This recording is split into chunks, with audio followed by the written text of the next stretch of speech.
This is a Flash-based application, so if you do not have Flash, you're going to need to download and install the most current version. When you get to the first screen, you'll see 6 selections that allow you to choose which kind of container you would like to use, be it an ebook, box, credit card, DVD box, what have you, based on whatever it is you're trying to design. We're going to do an ebook for this tutorial, so go ahead and click ebook.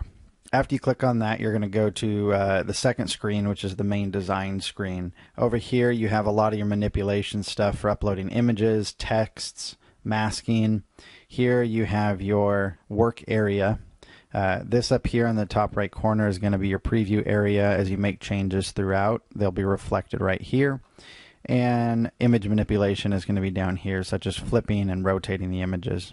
The first thing you'll want to do is upload a background image. For the best quality, you should upload something that's at least 640 by 480 in resolution. 1024 by 768 would be perfect. I already have some stuff set aside, but feel free to use whatever you need in order to create the ebook cover you wish. A couple suggestions on where you can get some background images. The first one would be Google search. As everyone's aware, there's millions and millions of images that are available through Google. Just make sure that you do have the rights to use the image before you just pick some random picture and put it in your product. The second suggestion would be something such as iStockPhoto.com or something similar to that, where they have stock backgrounds that you can use. Third, create your own. If you do have Photoshop or are proficient at designing images, go ahead and make something on your own. That way you know that you do have the rights to use it. We're going to go ahead and click on load in order to load the background image. Now it's going to size it and place it right in the middle of the project. If you want to move it around, feel free to do so. And as you can see up in the top right corner there, it's very quick and updates the preview immediately. So we're going to position the image right about there. Now if you notice over here on the left side, I do have some blank area. Normally you don't want to do something like that, but since we can only see the front of the ebook cover, it's not going to be a big issue for us. Here there's a slider you can use in order to adjust the zoom amount. I like it right at 100%, so we're just going to leave that there. If you need to load a different image or want to get rid of it altogether, go ahead and click on clear. Down here you have tools such as flip horizontally, flip vertically. That does exactly what it sounds like. The rotate tools are going to rotate at 90-degree increments. Reset, exactly what it sounds like. It's going to reset it back to the default size and location. Down here are going to be some free transform options. If you want to scale your image and rotate it at something different than a 90-degree increment, go ahead and do that on here. Now because I like the way that the image looked in its default positioning, I'm going to go ahead and reset that. Slide it just a little bit right there. Now if you want to look at it a little larger size, go ahead and click next. Don't worry, we can go back and make adjustments. I like the way that looks, so I'm going to go back. Alright, the next thing we're going to do is add a logo, company logo, which we already have right here. This kind of helps brand your image, keeps people from stealing it. We're just going to put it down there in the lower right corner. This could be another image or picture or some kind of information if you wanted it to be as well. Now the canvas section down here, that's going to change the default color of the background. This is going to be more for design purposes than for actual exporting of the image, because as you can see here, we don't see any of the white background in this. Just to kind of show you a drastic difference, let's go ahead and go with a bright green. Now if we did slide the image down, as you can see there, the green does show up. So doing some drastic color like the green will help you see if you've misplaced the image. So we'll move it back up to where we want it. I'm going to change the color back to the white. Alright, there we go. The next thing we're going to do is add some text. Go over the text tool up here, click on text tool, and then add new text. When you do that, it's going to add a section of text to the work area.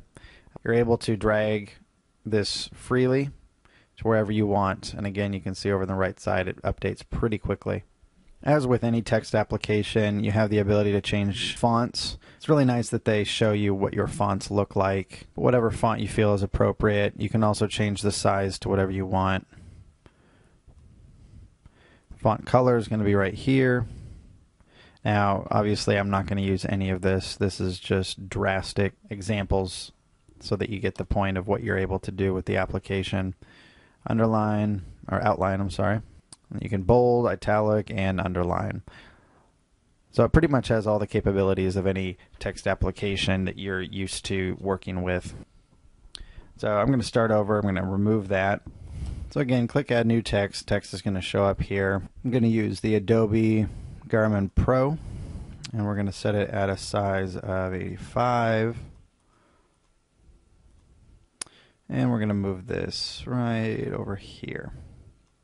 I'm going to bold that text, and I'm also going to outline it. Right here, change the outline color to white. Go all the way to the top. And that looks good. Again, you're able to use the rotate functions over here if you like. I'm just going to reset to where it's at. And the next thing we're going to do is utilize this frame properties section down here. This allows you to put a background behind the text. So if you click on show background, it's going to show up. You can see a little white square right here. All right, we're going to set the frame color to white. We're going to set the background color to black. And then here, down here, you have frame width and frame height. That's where we're going to adjust the size.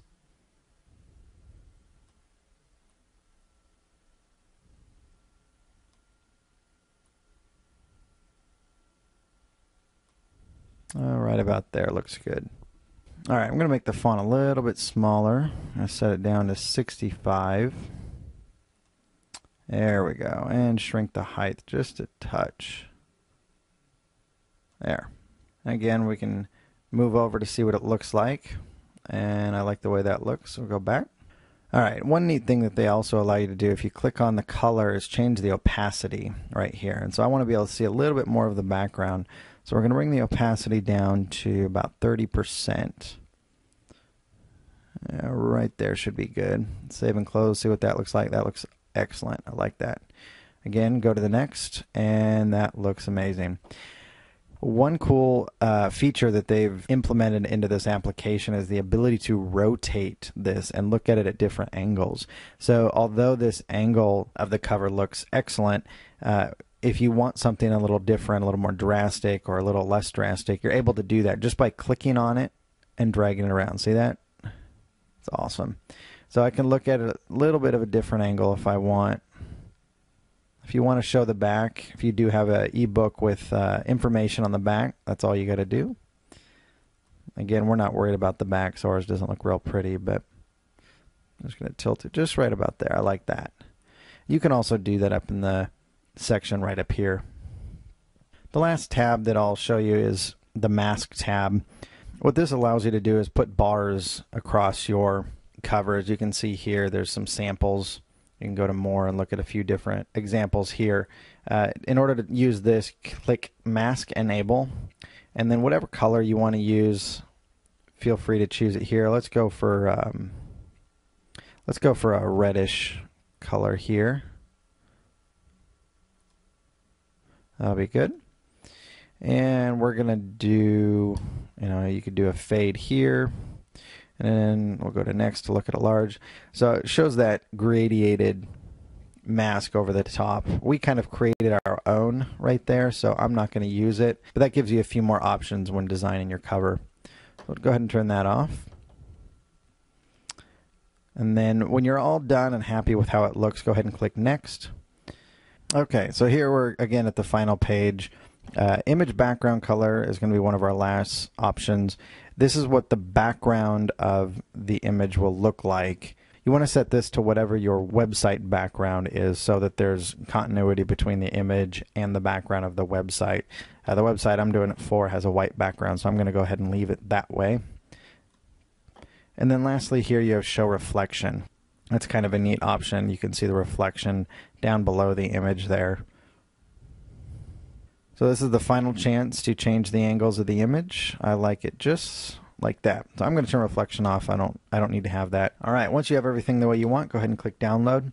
It's going to compile all of this stuff into a PNG file for you to download and then upload onto your website. It's relatively quick. Now when you do add the reflection, it takes about twice as long, but that's because it's got twice as much information to produce. When it's all done, you have two options. You can cancel if you need to change something. A lot of times at the last minute you remember something you need to change. Otherwise, go ahead and click on Save As. And then it's going to give you My Cover Design as the default name. I'm going to go with that. And then you're done. You can go down into your directory, and here's the file that we just created. So it's kind of cool. Looks good. All right, so a couple more things I'll show you before we're all done. If you go all the way back, one of the neat things is if you're doing some kind of ebook that also comes with software, you can click on that, and it's going to transfer the work you already did over to the new template. Now, because the dimensions are a little different, you can see right here there's some white showing, so there might be some adjustments you do need to make. The text is in the wrong spot, but it's a good start on just transferring the same look and feel right over to a different format. So that quick, we already have something that looks pretty good.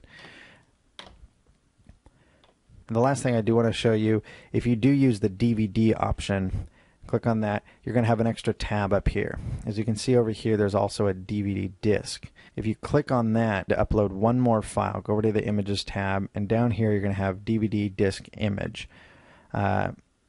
Just to show you how it works, I'm just going to choose that same exact image. It's going to load and manipulate in order to get your final thing looking nice. Let's put this back.